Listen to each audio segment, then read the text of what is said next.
শীতকালে যদি খেজুরের রস না খেলাম তাহলে আর কি খেলাম বন্ধুরা।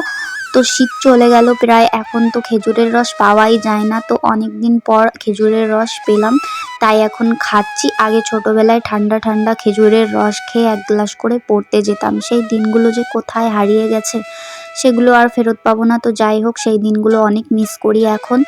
তো সেদিন মামা বাড়িতে গেছিলাম, তোমরা তো ব্লগ ভিডিওটা দেখেছো অবশ্যই। তো তখন মামা বাড়িতে খেজুর গাছ দেখে এসেছি। তো মামাকে বলেছিলাম খেজুরের রস খাইনি অনেক দিন। তো মামা বলল ঠিক আছে, খেজুরের রস নিয়ে যাবো এর পরের দিন। তো মামা পরের দিনই দেখো বাড়িতে খেজুরের রস নিয়ে চলে এসেছে।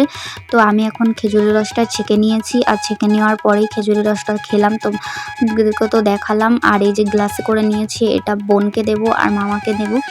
তো এই দেখো খেজুরের রসটা খুব সুন্দর দেখতে লাগছে, লাল লাল একটু কালার চেঞ্জ হয়ে গেছে, কারণ একটু রোদ উঠে গেছে। তো একদম সকালে যখন পাড়া হয় তখন একদম সাদা ধবধবে থাকে, তোমরা নিশ্চয়ই যারা খেয়েছো তারা জানো। আর তখন আমরা ভাত খাচ্ছিলাম, মামা যখন এসেছিল খেজুরের রসটা নিয়ে, তাই ভাত খাওয়া ফেলে রেখে আমরা তো খেজুরের রস নিয়েই মেতে আছি। তো এই দেখো, এটা হচ্ছে আমাদের বাড়ির কুল গাছ। এই গাছটা তেমন একটা বড় নয়, আর এই গাছটাতে এবার অনেক কুল ধরেছে, দেখতেই পাচ্ছ। সবুজ কুলের মাঝখানে আর সবুজ পাতার মধ্যে বোঝাই যাচ্ছে না কোনটা কুল কোনটা পাতা।